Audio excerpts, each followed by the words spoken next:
আসসালামু আলাইকুম প্রিয় শিক্ষার্থীবৃন্দ, সকলকে আজকের অনলাইন ক্লাসে স্বাগতম।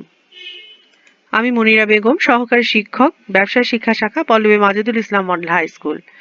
আজ আমি নবম দশম শ্রেণীর ব্যবসায় উদ্যোগ বিষয়ে অধ্যায় 7-এর কিছু জ্ঞানমূলক প্রশ্ন তোমাদের সাথে আলোচনা করব।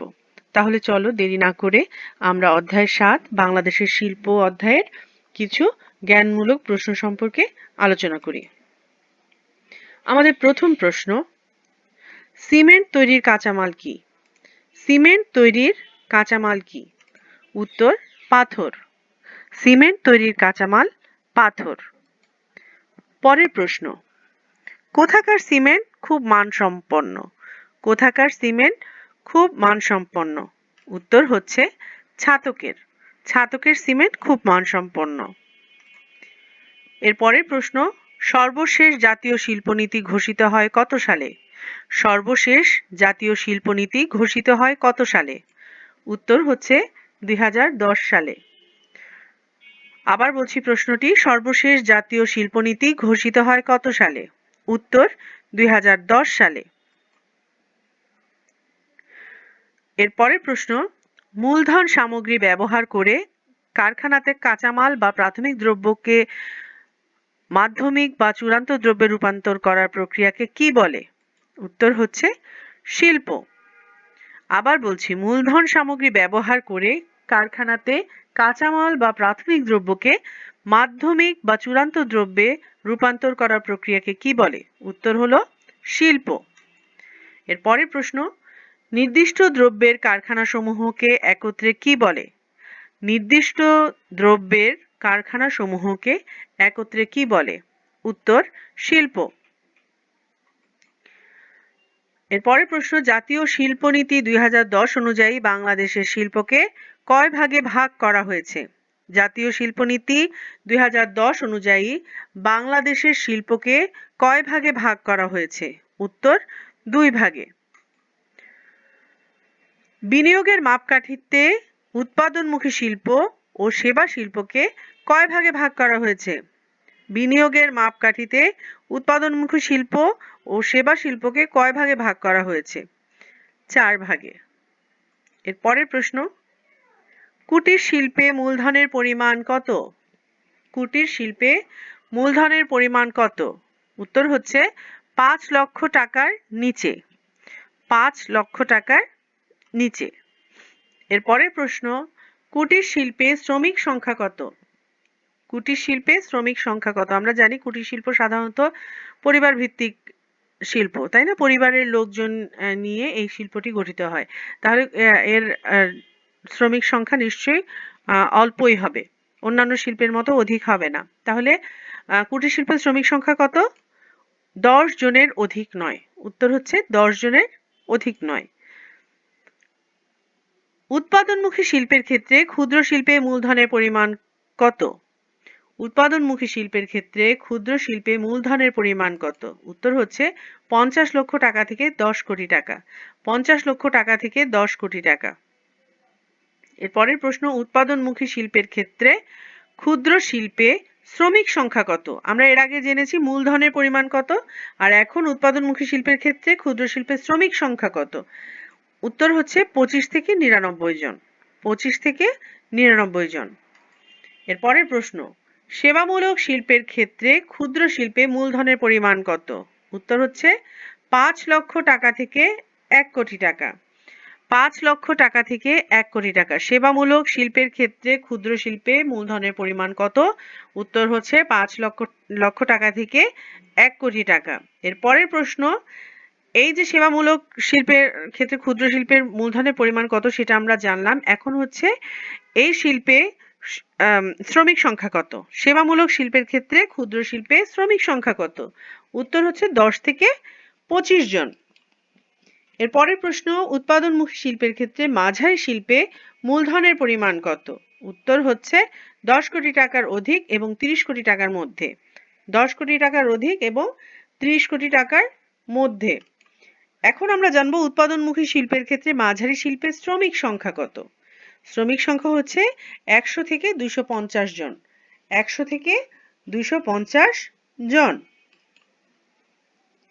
এর পরের প্রশ্ন, সেবামূলক শিল্পের ক্ষেত্রে মাঝারি শিল্পে মূলধনের পরিমাণ কত?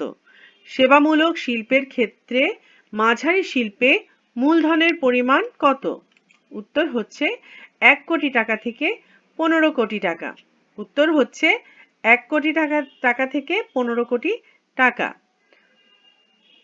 সেবামূলক শিল্পের ক্ষেত্রে মাঝারি শিল্পে শ্রমিক সংখ্যা কত? আমরা এর আগে মূলধনের পরিমাণ জেনেছি, এখন সেই শিল্পে শ্রমিক সংখ্যা কত সেটা আমরা জানবো। উত্তর হচ্ছে 50 থেকে 100 জন। সেবামূলক শিল্পের ক্ষেত্রে মাঝারি শিল্পের শ্রমিক সংখ্যা কত? 50 থেকে 100 জন। এর পরের প্রশ্ন, দেশের কত ভাগ শিল্প কুটির, ক্ষুদ্র ও মাঝারি শিল্পের আওতাভুক্ত? দেশের কত ভাগ শিল্প কুটির, ক্ষুদ্র ও মাঝারি শিল্পের আওতাভুক্ত? উত্তর হচ্ছে 96 ভাগ। উত্তর হচ্ছে 96 ভাগ। এর পরের প্রশ্ন, দেশে মোট ক্ষুদ্র শিল্পের সংখ্যা কত?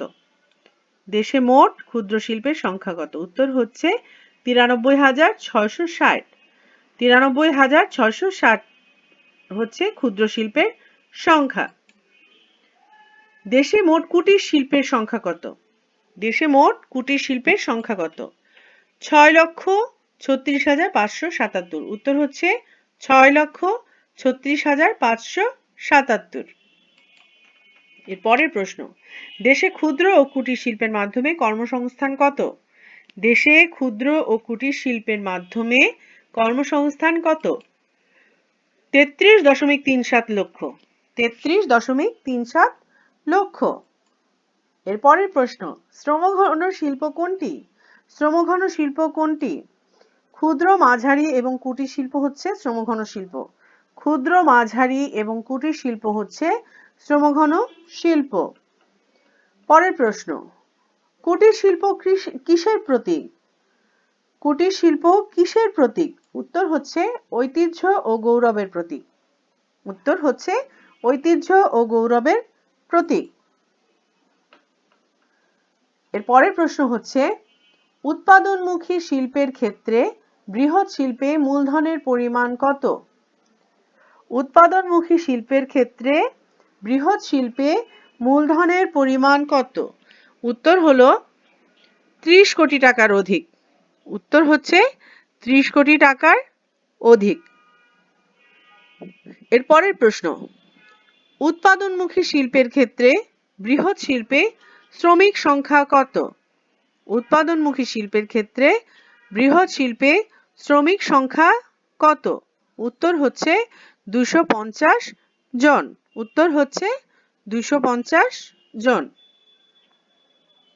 এর পরের প্রশ্ন, সেবামূলক শিল্পের ক্ষেত্রে বৃহৎ শিল্পে মূলধনের পরিমাণ কত? আবার বলছি প্রশ্নটি, সেবামূলক শিল্পের ক্ষেত্রে বৃহৎ শিল্পে মূলধনের পরিমাণ কত? উত্তর হচ্ছে 15 কোটি টাকার অধিক। উত্তর হচ্ছে 15 কোটি টাকার অধিক। এর পরের প্রশ্নটি দেখো, সেবামূলক শিল্পের ক্ষেত্রে বৃহৎ শিল্পে শ্রমিক সংখ্যা কত? সেবামূলক শিল্পের ক্ষেত্রে বৃহৎ শিল্পে শ্রমিক সংখ্যা কত? উত্তর হচ্ছে 100 জনের অধিক। উত্তর হচ্ছে 100 জনের অধিক। এর পরের প্রশ্নটি দেখো, কুটির শিল্প প্রধানত কি ভিত্তিক? কুটির শিল্প প্রধানত কি ভিত্তিক? উত্তর হচ্ছে পরিবার ভিত্তিক। কুটির শিল্প প্রধানত কি ভিত্তিক? পরিবার ভিত্তিক। আমরা জানি, এর আগেও কিন্তু আমি একটা প্রশ্নের সময় বললাম যে কুটির শিল্প হচ্ছে পরিবার ভিত্তিক। পরিবারের ভাই বোন, বাবা মা মিলে তারা ঘরের গণ্ডির ভিতরেই তারা এই শিল্পটা উৎপাদন করে। হ্যাঁ, সেটাই হচ্ছে কুটির শিল্প। কুটির শিল্পে কিন্তু সদস্য সংখ্যাও কম থাকে।